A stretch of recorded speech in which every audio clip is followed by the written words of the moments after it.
আল্লাহ রাসূল সাল্লাল্লাহু আলাইহি ওয়াসাল্লাম বলেছেন, তিন ধরনের ঘরকে আল্লাহ তাআলা পছন্দ করে। তিন ধরনের ঘর আছে, ওই তিন ধরনের ঘরকে আল্লাহ তাআলা পছন্দ করেন। আর যে ঘরকে আল্লাহ তাআলা পছন্দ করেন, ওই ঘরের মধ্যে কখনো রহমত থাকবে না, কখনো বরকত থাকবে না। বরকতের দরজা, রহমতের দরজা উঠে যাবে। এক নম্বর হচ্ছে, যে ঘরের মধ্যে পুরুষের আওয়াজের তুলনায় নারীদের আওয়াজ উঁচু হয়, ওই ঘরকে আল্লাহ তাআলা পছন্দ করেন।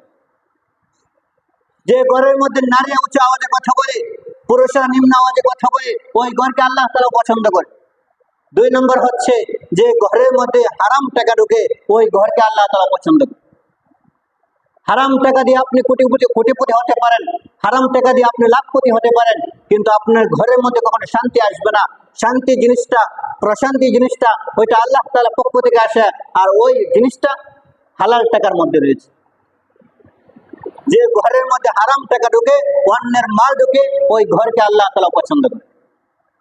তিন নম্বর হচ্ছে, যে ঘরের মধ্যে, যে বাড়ির মধ্যে মেহমান আসলে ওই ঘরওয়ালারা, ওই বাড়িওয়ালারা তাদের মুখ কালো হয়ে যায়, তারা অখুশি হয়।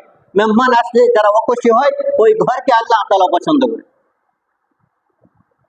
ওই ঘরকে আল্লাহ তাআলা পছন্দ করে। আর যে ঘরকে আল্লাহ তাআলা পছন্দ করেন, ওই ঘরের মধ্যে হাজার হাজার টাকা ইনকাম থাকতে পারে, সবকিছু প্রয়োজন পূরণ করতে পারে, কিন্তু শান্তি নেই। শান্তি নাই, বরকত থাকবে না। অসংখ্য মানুষ আছে, কোটি কোটি টাকার মালিক, লাখ টাকার মালিক, ঘরের মধ্যে এসি আছে, নরম বিছানা, তুলতলে বিছানা, কিন্তু ঘুমাতে যাওয়ার আগে ঘুমের ট্যাবলেট খাওয়া লাগে, ঘুমের ওষুধ খাওয়া লাগে, তারপরে ঘুম আসে না। আর অসংখ্য মানুষ আছে, রিক্সা চালায়, ভ্যান চালায়, দিন মজুরে খাটের মধ্যে, শক্ত বিছানার মধ্যে ঘুমিয়ে যায়। শান্তি জিনিসটা, প্রশান্তি জিনিসটা, এটা আল্লাহ তাআলার পক্ষ থেকে একটা নিয়ামত, আল্লাহ তাআলার পক্ষ থেকে একটা দান।